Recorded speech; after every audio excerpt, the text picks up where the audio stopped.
성령의 이름으로 아멘이잖아요. 성부와 성자와 성령, 즉 삼위일체. 우리의 신앙은 삼위일체 신앙이다. 하나님은 성부, 성자, 성령 세 인격을 가진 한 분이신 하나님에 대한 신앙 고백을 내용으로 갖고 있다. 삼위일체 신앙을 강조하는 건데, 나중에 소위 말해서 그 다음에 이단이라고 얘기하는 건 뭐냐면은 예수님은 하느님이 아니다. 예? 예언자 중에 가장 뛰어난 예언자일 수는 있으나 하느님은 아니다. 라고 그러는 거예요. 예수님의 인성만 인정하고 신성은 부정해요. 그게 이제 아리우스파예요.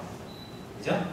그래서 그 삼위일체 이 고백을 거부하는 그러한 사람들이 처음부터 이단이었던 게 아니라 교회 안에 양파로 나뉘어서 엄청난 사상투쟁을 했거든요.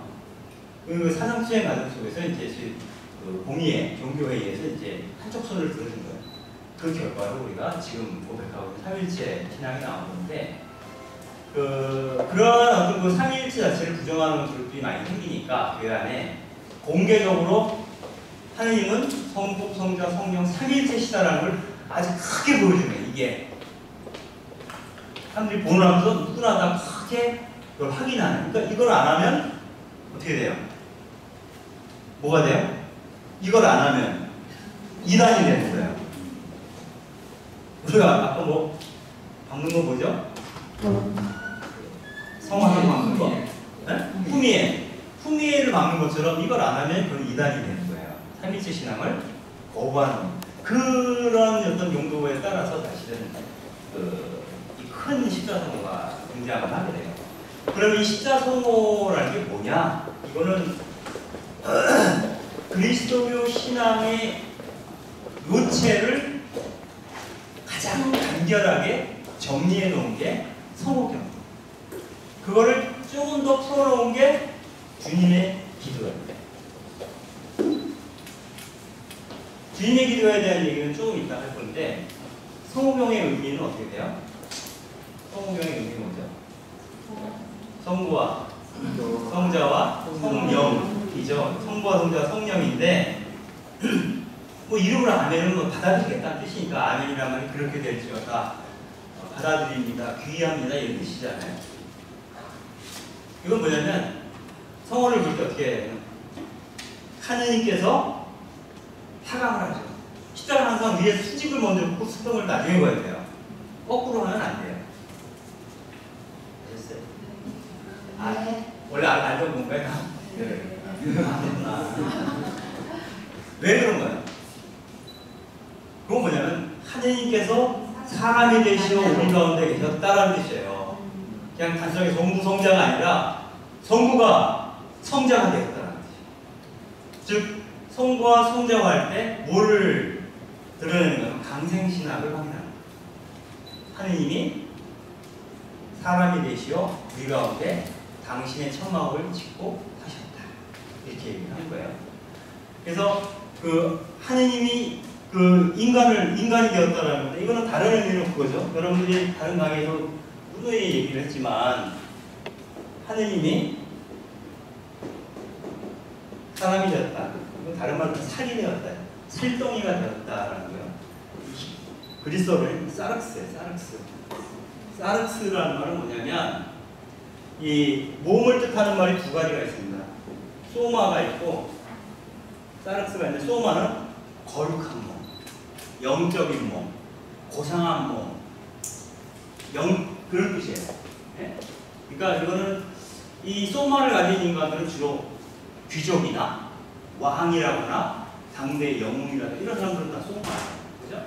사르크스는 뭐냐면 말뜻 그대로는 살덩이, 즉 푸주간에 걸린 짐승의 몸도 사르크스. 즉 천민의 몸이죠. 천박한, 더러운, 쓰잘데기 없는, 별 볼 일 없는 몸. 그래서 죄인의 몸이죠. 죄인의 몸이 사르크스라고 되어 있어요. 소마는 거룩하고 성결된 몸이에요. 그죠? 그렇다면 하느님이 사람이 되었다. 성부와 성자와 이걸 그을 때 이걸 기억하는 거예요.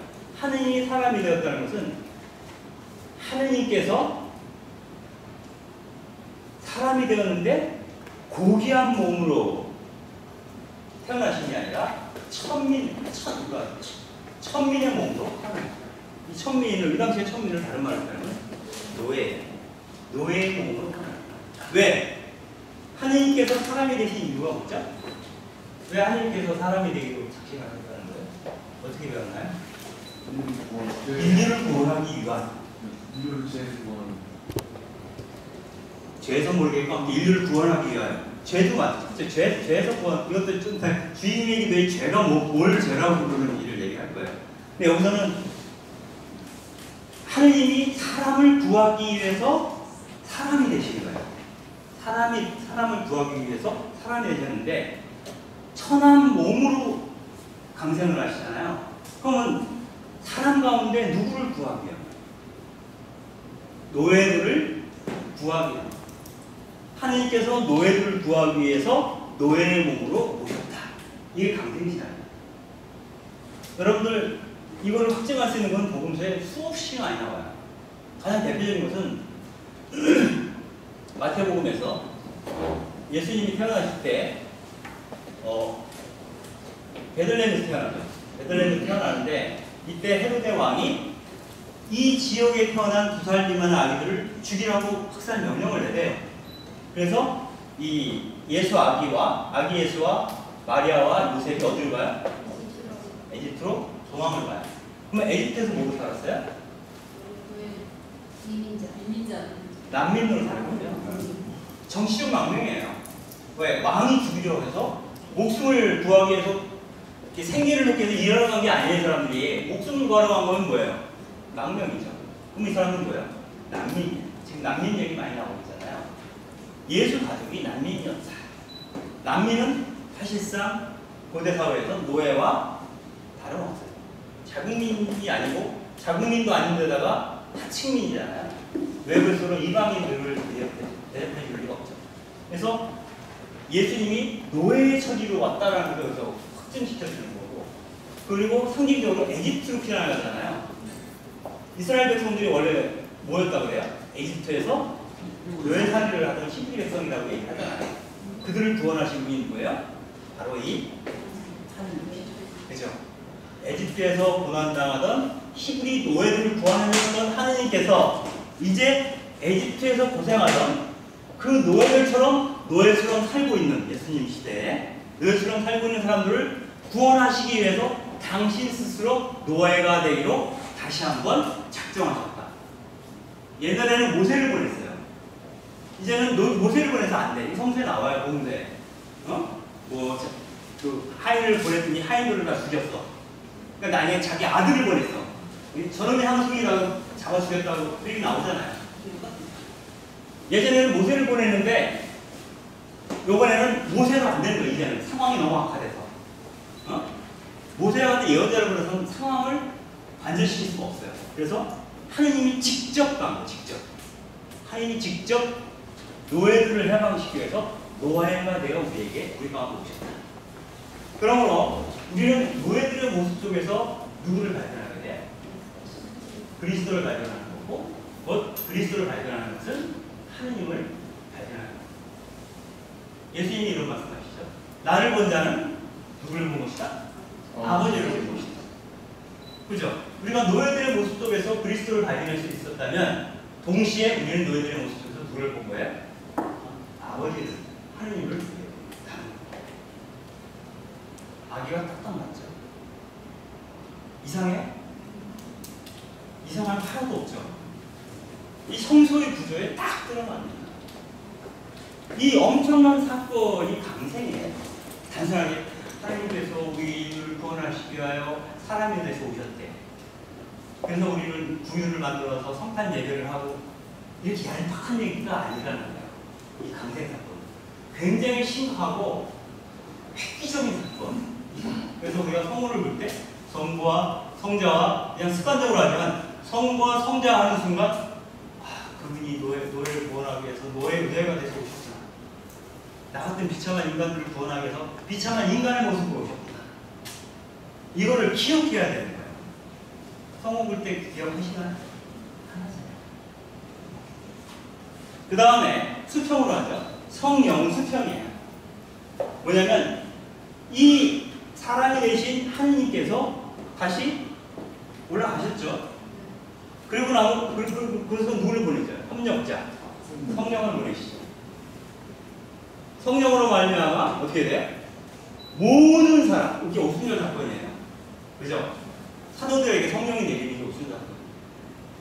예전에는 하느님이 예수님 안에서 온전히 당신을 드러내셨지만 예수님이 떠나신 이후에는 모든 사도들 안에서 예수님이 거듭 부활하십니다. 예수가 그리스도가 한 사람이 아니라 수없이 많아지는 거예요. 그분을 주님으로 고백하는 모든 사람에게 성령을 통해서 그리스도의 영이 쏟아내리는 거예요. 쏟아내리는 거예요. 내가 성령으로 말미암아 그리스도의 영이 내 안에 쏟아져 내리면 내가 그리스도의 제자, 그리스도의 사도가 되는 거죠. 그죠? 그래서 하느님께서 시작하신 일을 예수님께서 확정 지으시고 확정 지어진 일을 거듭 세상에 선포하고 전파하는 역할을 누가 한다? 그리스도인들이 하는 거예요.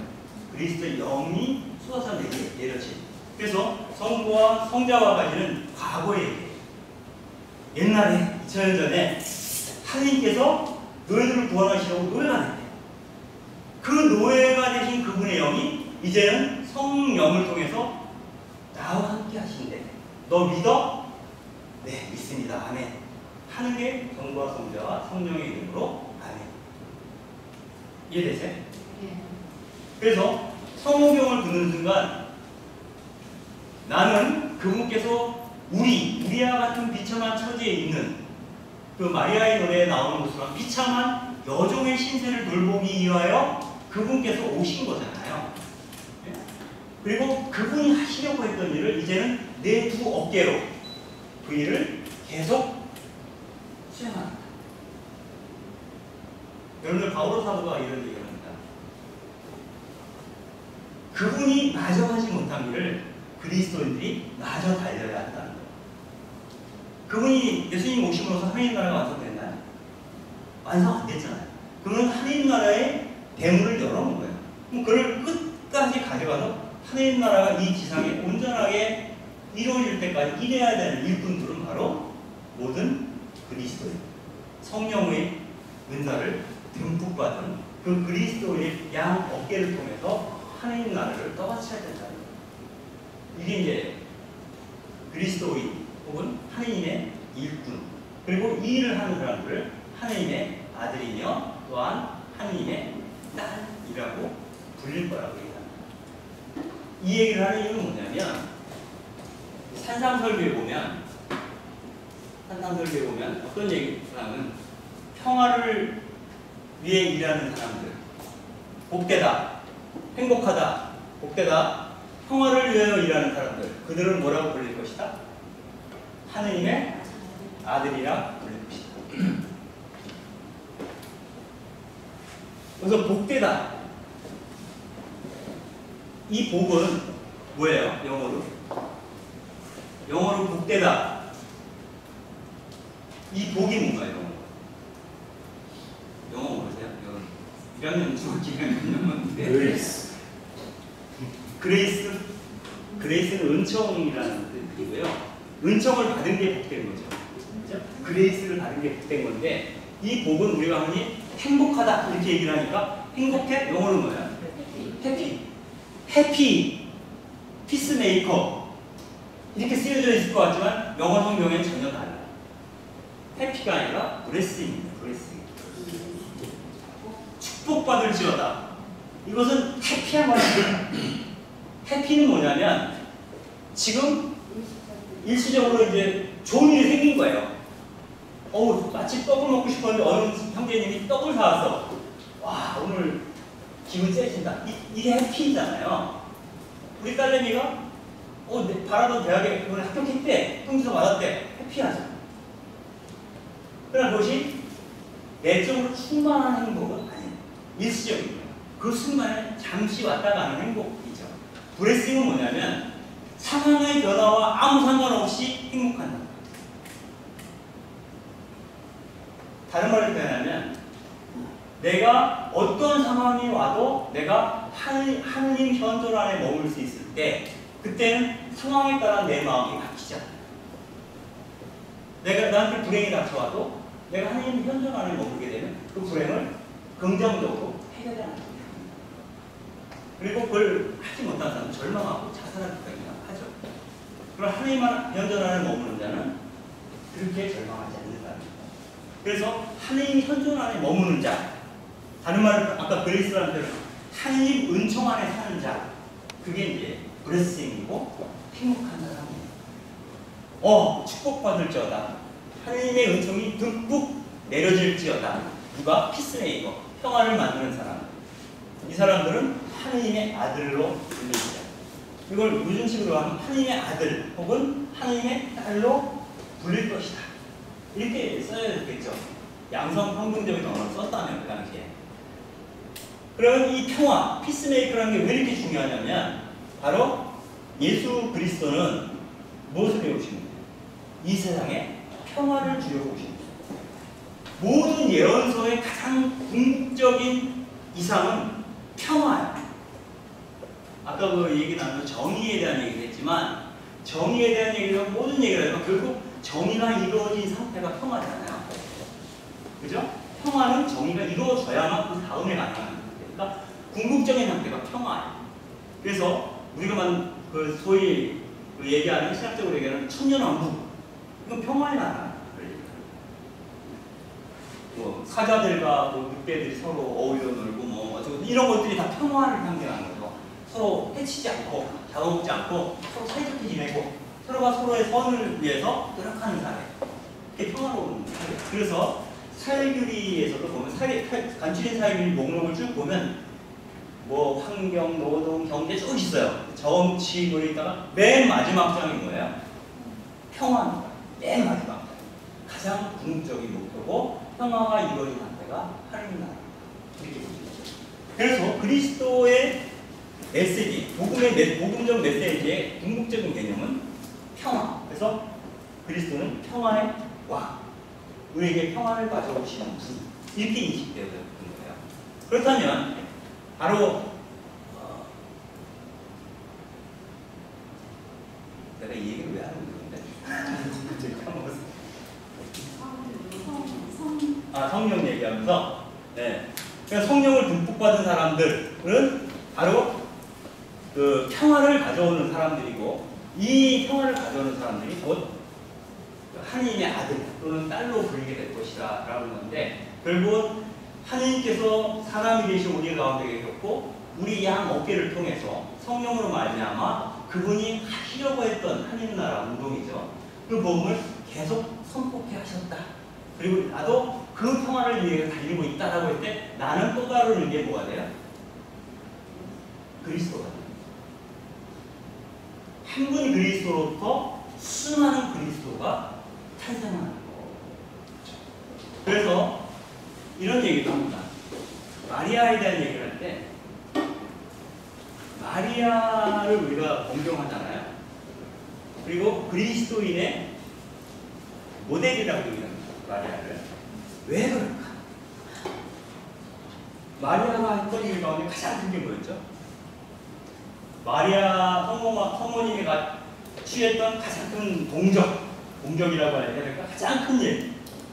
예수님 낳은 거. 예수님을 낳은 거죠. 그거 아니겠어요? 예수를 낳았다. 그리스도를 9달 동안 배고 있다가 출산했잖아요. 그리스도를 이 세상에 낳아주신 분이 마리아. 그래서 천상에 모으며 바다에 배우면 온갖 칭호를 다 받는 그런 분이 되신 거잖아요. 그렇다면 이 마리아가 그리스도인들의 모델이라고 한다면 어떻게 얘기해 볼 수 있냐면 모든 그리스도인들은 누가 돼야 돼요? 마리아가 돼야 돼요. 그렇죠? 그럼 모든 그리스도인들이 마리아가 된다는 건 무슨 뜻이에요? 모든 그리스도인들은 예수를 낳아야 된다. 여기에 모여있는 모든 그리스도인들의 사명은 뭐냐면 내 몸으로 예수를 낳아드리는 거예요. 예수를 낳아드린다는 건 뭐냐면 이 세상 사람들이 우리를 보고 그리스도를 알아보게 하는 거예요. 어떻게 해야 돼요? 내가 예수를 그리스도를 출산한다. 무슨 뜻이에요? 내 뱃속에서 나오는 게 아니라 내가 그리스도가 돼요. 그래서 사람들은 나를 보고 그리스도를 알아봐. 그러면 내 몸으로 내 스스로 그리스도를 나아드리는 일이에요. 무슨 말씀인지. 성경이라는 게 이제 굉장히 큰 의미를 갖고 있다. 그래서 그리스도교 신앙의 메시지, 구약을 포함해서 이 전 메시지를 함축하고 있는 가장 짧은 기도가 바로 뭐다? 성경입니다. 이제부터 여러분 성경 보실 때 조금 느낌이 좀 다를까요? 어떨까요? 정말 다를까요? 그다음에 이번에 이 성경 듣고 싶어요?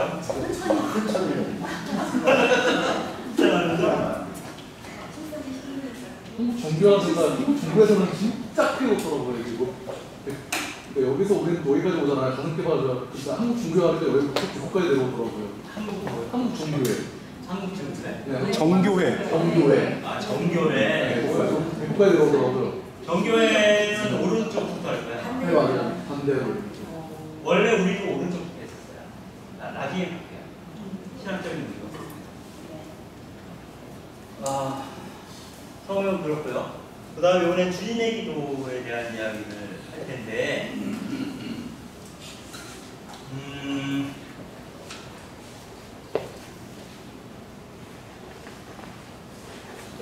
주님의 기도를 써야 되겠다. 아버지의 이름이 거룩히 빛나시며, 맞나요? 네. 아버지의 나라가 나라가 오시며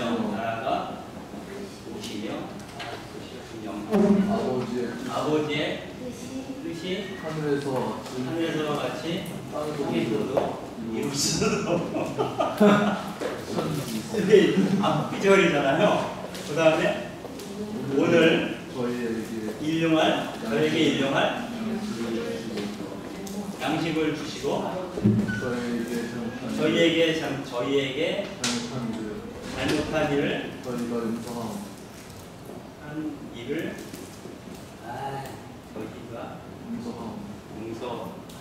용서하오니 저희 죄를 용서하시고 유혹에 빠지지 말게 하시고 악에서 구하소서. 이렇게 돼 있잖아요. 아 글씨 너무 안 좋다. 죄송합니다. 악기를 보여줘요.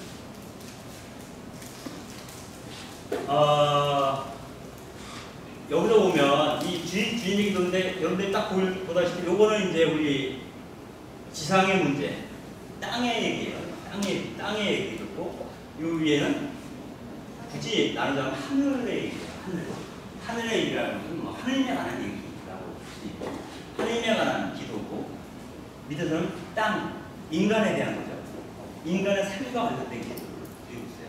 그러나 정작 위에서 드리는 기도는 위에서 얘기하는 기도의 내용을 좀 일상적인 구체적인 내용으로 다시 복기하고 받아 적은 게 아래 기도입니다. 그래서 윗기도나 아래 기도나 내용적으로는 똑같아요. 왜 그런지 설명을 잠깐 드릴게요. 먼저 복음서마다 약간은 달라요. 이 주님의 기도가 나오는 기도 복음서는 마태복음하고 루카복음하고 디다케예요. 이 세 가지 문헌에 주님의 기도가 나옵니다. 주님의 기도가 나오는데 마태복음에서는 마태복음과 디다케는 뭐라고 얘기해요?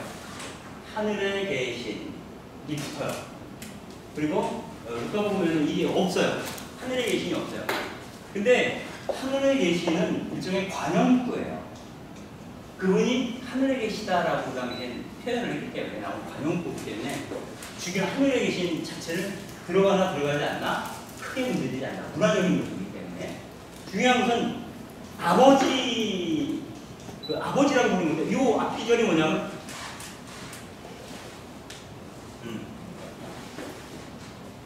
처음부터 그냥 아버지 하고 들어가요. 아버지.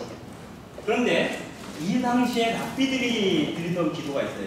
유대교 랍비들이 드리던 기도문을 보면 거기에는 본 기도를 하기 전에 수많은 항목을 통해서 하나님이 어떠신 분인지를 찬양하는 기도가 잘 나와요. 여러분들 우리가 기도할 때 어떻게 합니까? 오늘 보편제한 기도할 때도 그렇죠.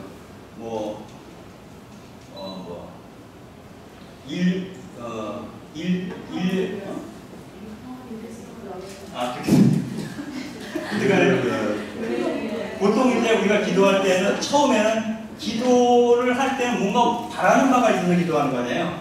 청하는 게 있어서, 그죠?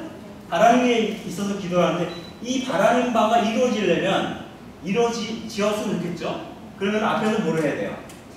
찬양. 뭔가 좀 도움을 청하기 전에 뭘 해야 돼? 아부를 해야 돼. 아닐까요? 과장님 오늘 패션 끝내시네요. 그때요. 그리고 이렇게 한마디 하는 거잖아요. 근데 여기에는 아부가 없어요. 하느님이 어떤 분이라는 것에 대한 설명이 전혀 없어요. 아닌가요? 사랑이 많으신 주님, 우리 기도 이렇게 시작하잖아요. 여기가 하느님이 사랑이 많은지 어쩐지 뭐 높으신 분이 낮으신 분인지 착한 분인지 나쁜 놈인지 설명이 없어요. 그냥 단도직입적으로 아버지로 시작해요. 그죠? 근데 이 랍비들의 기도는 그렇지 않아요. 아버지는 수많은 찬양과 들어가요. 그 다음에 본론 들어가서 제가 남자로 태어나게 해주셔서 감사합니다. 이렇게 나오는 거거든요. 왜 여자로 태어나면 너무너무 불행해요. 근데 이 랍비들의 기도와 달리 예수님이 직접 가르쳐준 유일한 이 주님의 기도에는 아버지에 대한 어떠한 그 찬사와 덧붙이는 형용사가 없어요. 그러면 도대체 왜 그런 거냐? 이렇게 물어보면 그거예요. 예수님이 바친 이 주님의 기도를 들을 사람들, 또 예수님 자신은 그렇고 이 사람들의 처지가 너무 절박하다. 너무 절박했기 때문에 뭐 이렇고 저렇고 앞에서 뭐라고 얘기할 겨를이 없었다 라는 게 첫 번째고요. 더 중요한 건 두 번째. 두 번째는 뭐냐면 감사할 만한 내용이, 감사하거나 하나님을 찬양할 만한 내용이 없었다. 이 사람들의 삶이 너무나 힘들어서 감사할 게 없는 거예요. 지금 이대로라면 하느님이 없는 것과 진대가 없는 것. 이런 상황은 빨리 끝나야 돼요. 하느님이 어디 있단 말인가? 왜 우리는 이렇게 억울하게 고통받고 있는가? 왜 우리는 이렇게 굶주리고 있는가? 왜 매맞고 있는가? 여기서 설명이 안 돼요. 이 설명이 안 되는 상황에 처한 사람들에게 그래도 예의상 감사기도를 먼저 해야지 라고 얘기할 수가 없는 거예요. 그래서 예수님조차도 주님의 기도를 쓰실 때 아버지에 대한 어떠한 미사여도 나열하지 않고 요구를 하십니다. 근데 이 요구가 세 가지인데요. 이름이 거룩히 빛나시며 나라가 오시고 하나님의 뜻이 하늘에서와 같이 땅에서 이루어지소서. 이걸 거꾸로 보면 돼요. 하느님의 뜻이 땅에서 이루어지는 게 하느님 나라예요. 그죠? 하느님의 뜻이 이 땅에서 이루어진 나라가 하느님 나라고, 하느님 나라가 이루어져야만 하느님의 이름이 거룩히 나요. 거꾸로인 거예요. 뭐냐면 이름이 거룩히 빛나는 방법은 이걸 다른 말로 하면 평판입니다. 하느님에 대한 평판. 다시 말씀드리면 하느님 너무 좋아. 우리 하느님 최고야 라는 평판이잖아요. 하느님의 이름이 거룩히 빛나고 만방의 하느님의 이름을 찬양하려면 뭔가 보여주셔야 돼요. 뭘 보여줘야 돼? 하느님 나라가 와요. 하느님 나라가 와야, 하느님 나라는 뭐예요? 다른 말로 하느님의 통치라는 뜻이에요. 하느님의 통치. 하느님이 직접적으로 통치하시는 그 나라가 와야만 그 나라의 백성들이 어떻게 해서 자기 왕이나 하느님의 이름을 천세 만만세 노력할 거 아니에요. 평판이 좋아져요.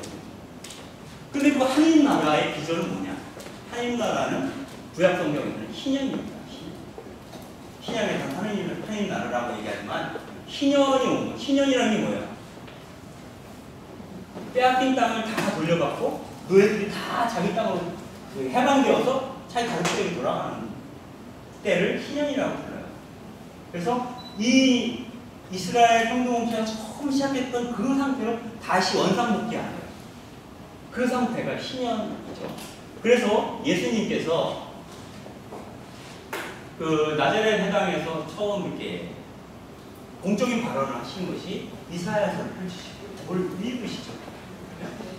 그리고 거기에 은총의 해를 선포했다. 이렇게 은총의 해. 그 은총의 해가 바로 희년이고 그 희년이 바로 하나님 나라와 동의어다라는 거예요. 그러면 바로 모든 백성이 평등하고 행복하고 평화롭게 사는 그 날이 와야만 하나님의 이름, 더 높아지는 거죠. 빛나는 거죠. 바로 그렇게 되는 것이 바로 하나님의 뜻이기도 한 거예요. 하나님의 뜻. 하나님의 뜻은 뭐죠? 여러 가지 아주 쉬운 가장 우리가 떠올릴 수 있는 하나님의 뜻은 뭐예요? 아까도 얘기했지만 하나님께서 모세를 시켜서 노예들을 해방시켰어요. 해방을 명령하고 이 하나님의 뜻 아니에요. 이 세상에 노예가 있는 것을 하나님께서 원하세요? 원하지 않아요? 원하지 않아요. 이 노예제적인 사회를 혐오하시는 거예요. 하나님께서. 그렇다면 바로 이러한 것들을 해소한 없애는 나라가 바로 하나님 나라고 희년이죠. 그것이 어디에 이루어져요? 이 땅에 이루어지는 그것이 바로 하나님의 뜻이죠. 그래서 아버지 이름이 거룩히 빛나는 것과 하나님 나라가 오는 것과 하나님의 뜻이 이 땅에 이루어지는 것은 같은 말이에요. 즉 다시 말씀드리면 이 세 가지 이름과 나라와 뜻은 동어 반복이다. 일종의 동어 반복을 강조하는 거예요. 그러니까 예수님께서 이 주님의 기도를 가르칠 때 이 세 마디 기도에서는 하고 싶었던 얘기 하나야. 하루빨리 하나님 나라가 왔으면 좋겠습니다.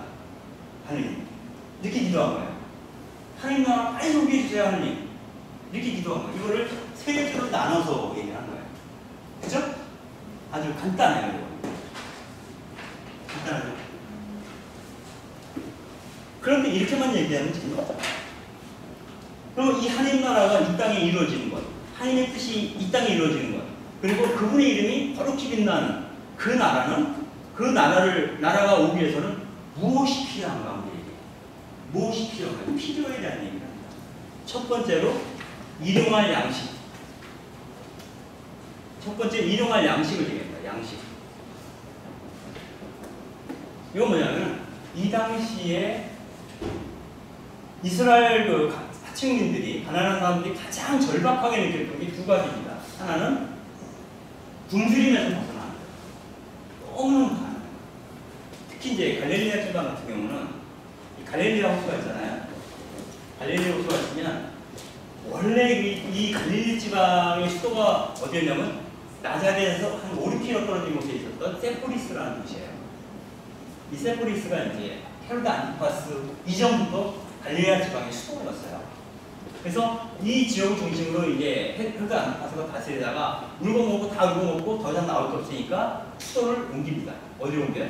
갈릴리아 호숫가로 옮깁니다. 이 갈릴리아 호숫가에 지은 새로운 수도가 티베리아스입니다. 티베리아스 들어보셨죠? 티베리아스. 이게 로마식 도시예요. 그래서 이곳을 새로운 수도로 옮기게 되면서 이 옮긴 이유는 다른 게 아니라 갈릴리아 호수를 주변으로 한 어업권을 장악하게 해요. 그래서 예전에는 농토를 장악했어요. 근데 더 나올 게 없어요 이제. 하도 긁어먹어서. 그러니까 바다를 장악합니다. 그래서 소금이라든가 어업권, 물고기를 잡으면 함부로 팔 수가 없어요. 새를 내고 팔아요. 이를테면. 뭐 이런 식으로 해가지고 이곳으로부터 착취합니다. 게다가 이 평지 지역 같은 경우도 여러 가지 문제가 있는데 이 땅 농토 같은 경우는 어떻게 되냐면 이 농토의 실소유주가 이 갈릴리아의 농민족이 아니었잖아요. 실소유주는 누구였어요? 유다 땅에 살고 있는 예루살렘에 있었던 귀족들 땅이에요. 그래서 이 귀족들은 대부분 다 부재지주입니다.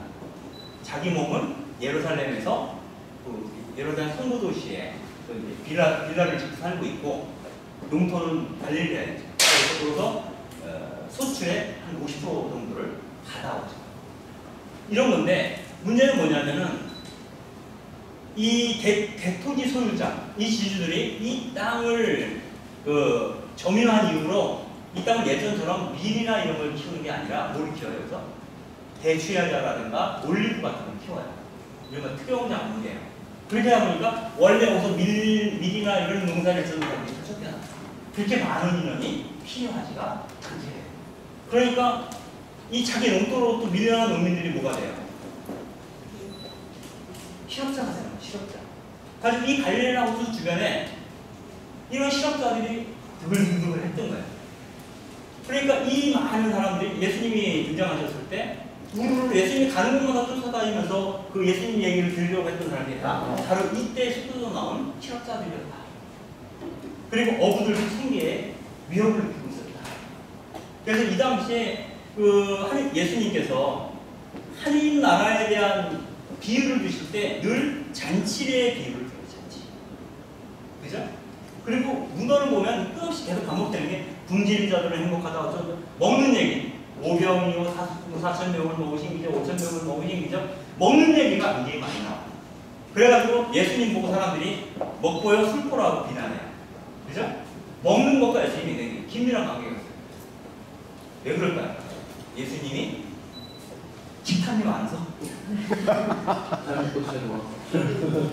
식탐이 많아서. 예수님은 이 당시에 가난한 사람들에게 굶주림이라는 게 얼마나 가혹한 것인지를 잘 알고 있었던 거예요. 그래서 굶주림이 해소되는 나라가 뭐다? 하나님 나라. 두 번째, 이 사람들이 굶주리다가 굶을 수 없잖아. 그러니까 먹고 살아야 되잖아. 그러니까 어떻게 돼요? 그럼 있는 집에 가서 빌리죠, 양식을. 그러면 부채예요. 근데 빌려오면 갚아야 될 거 아니에요? 갚을 수 있을까요? 실업자가 다시 재취업해서 하는 방법이 거의 없어요. 그러니까 빌리긴 빌리지만 갚을 방법이 없어요, 실제로. 갚을 방법이 없는 사람들만 또 빌려. 그렇지 않겠어요? 갚을 능력 있는 사람은 애초부터 거의 빚을 안 져요. 그렇잖아요.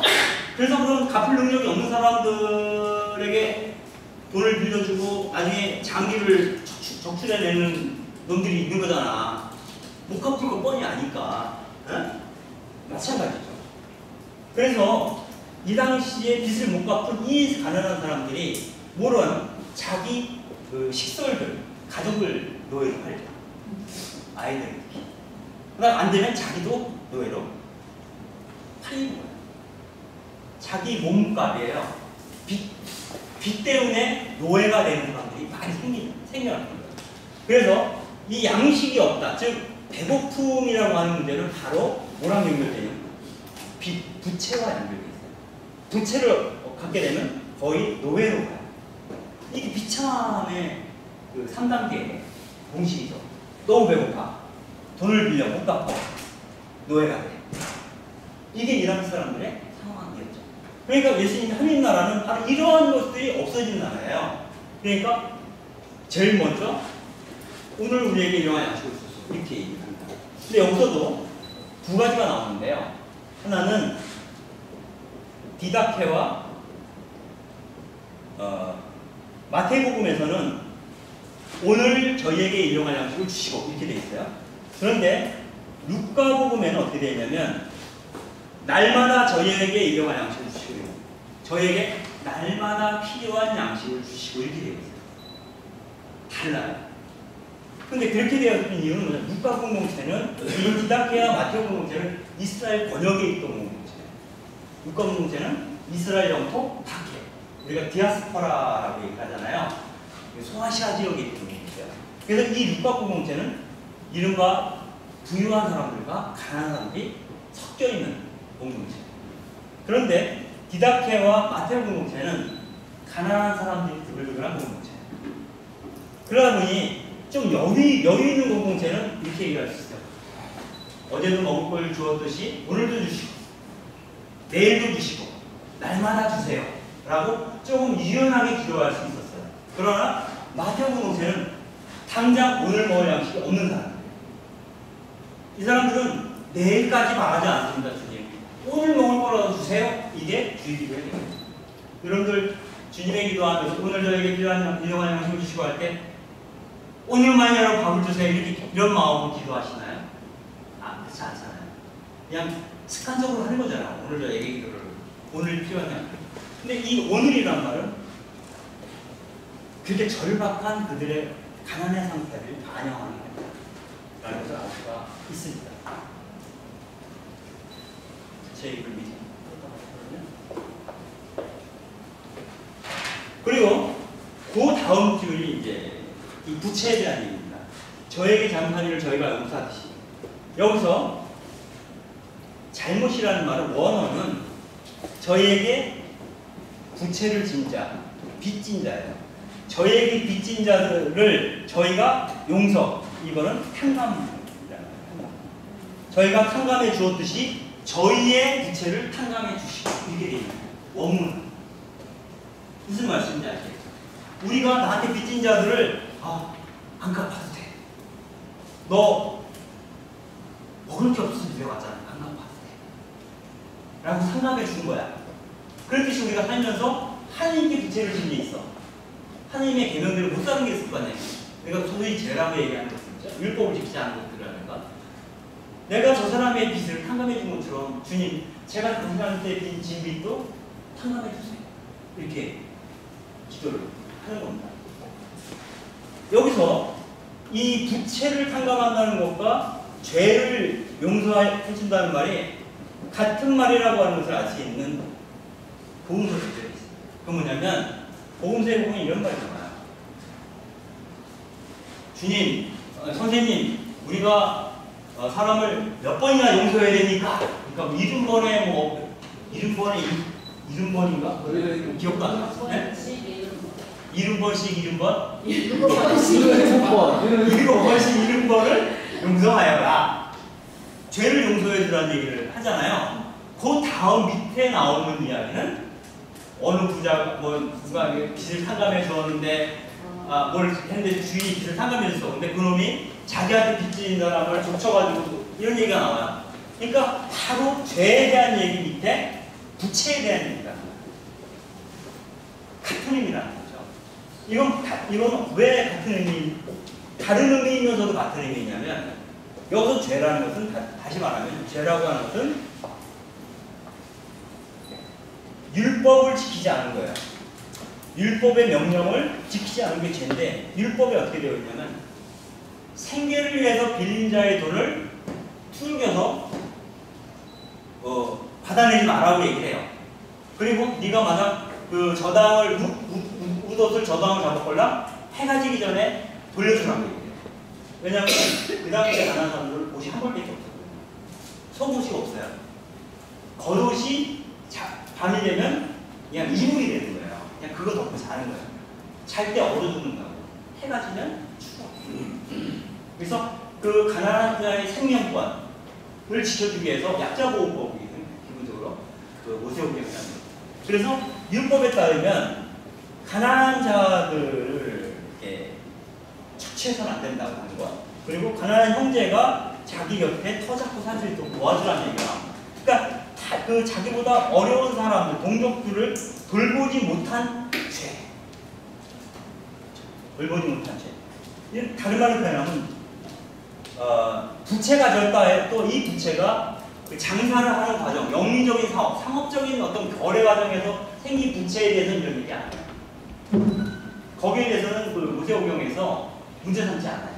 다만 생계를 위해서 빌려간 돈에 대해서는 가혹하게 대하지 말라는 얘기를 하고 있는 거예요. 근데 부채를 탕감해 주지 않고 노예로 삼으면 뭐가 돼요? 이게 죄가 돼요. 율법을 지키지 않는 죄.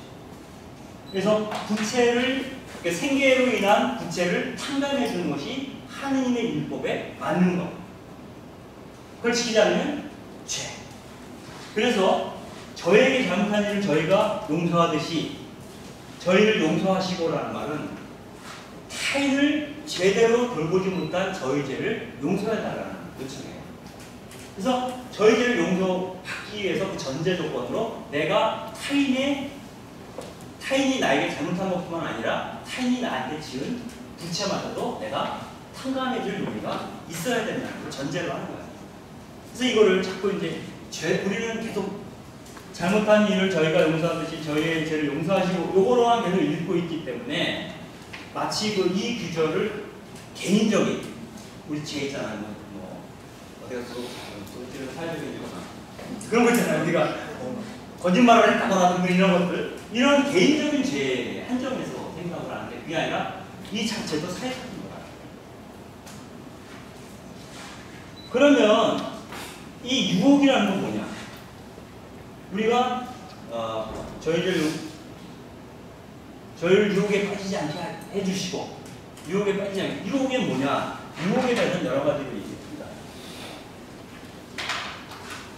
유혹에 대한 거는 첫 번째로 유혹 그러면 복음에서 뭐 생각나요?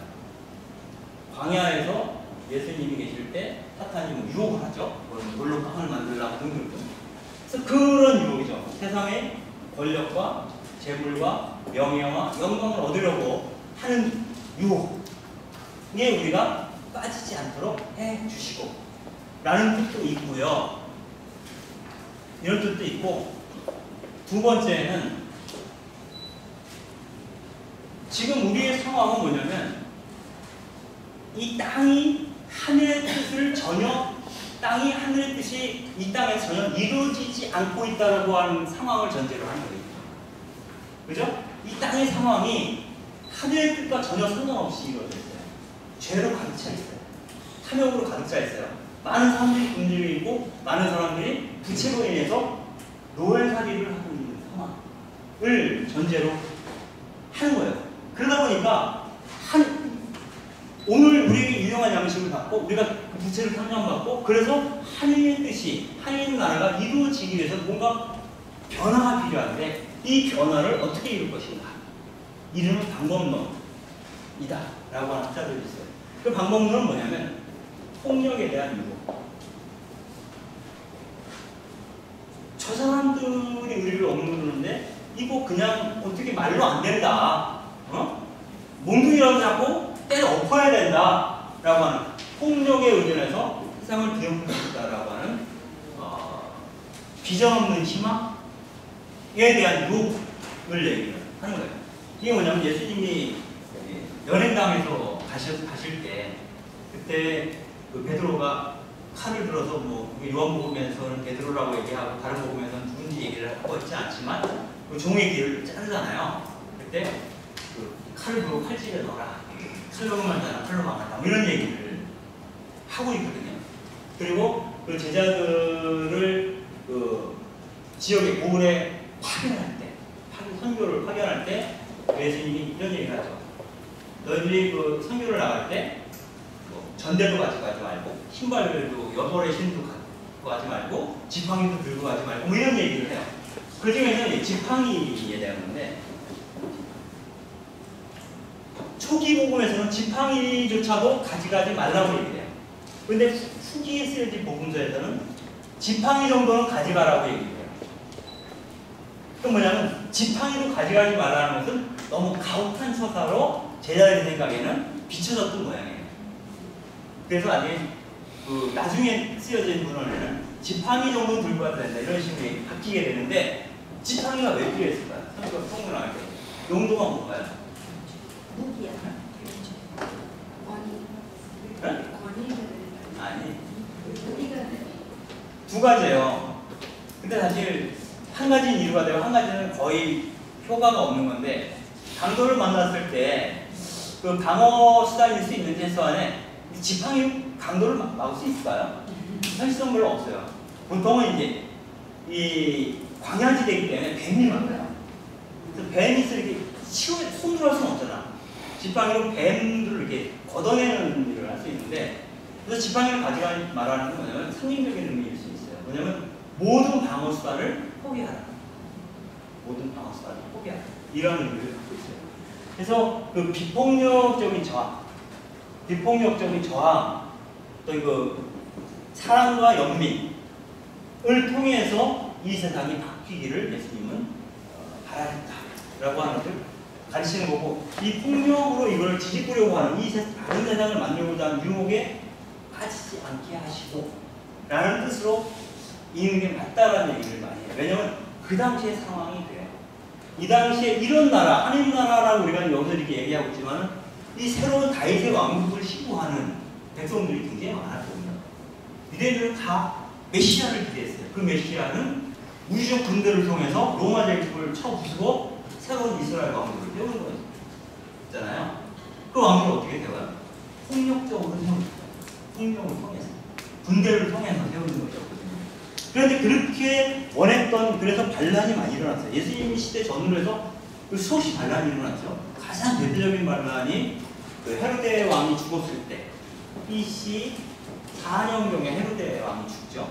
헤로데가 그냥 폭압적인 왕이었는데 이 사람이 진짜 갈릴레아의 아까 말한 세포리스를 중심으로 해서 반란이 일어납니다. 그 반란군이 세포리스에서 예루살렘까지 있는 거예요. 그래서 로마에서 마르스 장군을 보내서 로마 군단이 진압을 하게 되죠. 그래서 예루살렘을 진압하고 나서 이 반도들 2,000명을 십자가에 매달아 죽여요. 네? 2,000명을 십자가에 매달았는데, 그리고 그 이후에 복음서가 쓰여지기 전에 일어난 또 커다란 참사가 있습니다. 복음서가 보통 AD 70년경, 80년경, 100년경 이때 쓰여지거든요. 근데 이 70년경에 가장 먼저 쓰여진 게 마르코 복음이에요. 근데 요 즈음에 터진 사건이 유대 전쟁입니다. 이 유대 전쟁 때 예루살렘이 완전히 한 나라로 다 부서져요. 그때 서쪽벽만 남죠? 그게 지금의 통곡의 벽이에요. 그죠? 그때 수없이 많은 유대인이 죽었는데 어떻게 죽이냐면 이 사람들이 예루살렘에 모여 있었는데 평소에 예루살렘에 살던 인구의 수십 배에 달하는 인구가 모인 거예요. 몰리고 몰려서 옛날에 유학생 때 명동으로 밀려 들어간 적 있잖아요. 쫓겨가지고 이런 식으로 쫓겨가지고 들어가면 엄청나게 많은 사람이 여기 들어갔는데 로마 군대가 삐에 들어서 포위를 한 거예요. 양식이 떨어지면 어떻게 돼요? 죽는 건데 나중에는 이게 자기 넋이 나가는 거예요. 사람들이 너무 배고프니까 아기를 구워 먹는, 그러니까 그런 상황까지 도달하게 돼요.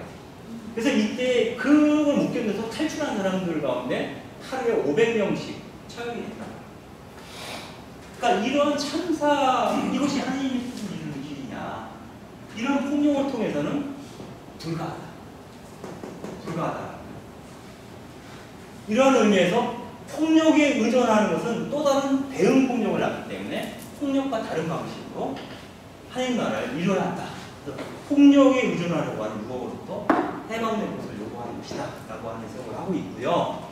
그 다음에 이미 그 유혹에 빠진 상태니까 저희를 유혹에 빠지지 않게 하시고 우리를 그런 유혹으로부터 벗어나게 하시고, 혹시라도 이미 그 유혹에 빠졌다면 내가 그 악으로부터 나를 유혹에 안 빠지려고 어떻게 하다 빠질 수 있잖아. 빠지기 전에는 유혹에 빠지지 않게 해주시고 빠진 후에는 그 악에서 우리를 구해달라는 기도가 주님의 기도다. 그래서 예수님이 우리에게 전달해 주고 싶었던 메시지의 모든 내용이 여기. 그래서 예수님이 이 세상에 선포하신 것은 한마디로 하나님 나라라고 보통 얘기를 합니다. 그죠? 하나님 나라고. 그 나라는 어떻게 보느냐? 바로 비폭력적인 방식으로 본다. 그것은 로마 제국으로 상징되는 군사력에 의한 평화가 아니라 폭력에 의해서 죽임을 당하면서 폭력의 실체를 드러내는 방식으로 상대방을 회심시키는 그러한 방식으로 이루어지는 평화, 이렇게 보는 거죠. 그런 의미에서 이제 이번에 작년에 있었던 촛불 같은 경우는 가장 대표적인 어떤 비폭력적 방식의 어떤 변화를 보이한 사건이라고 볼 수가 있죠. 그래서 이게 복음적인 태도다, 그런 것들이 이렇게 보는 겁니다. 저는 개업을 홍보하려고. 네? 개업을 홍보하려고 저는 나라에서.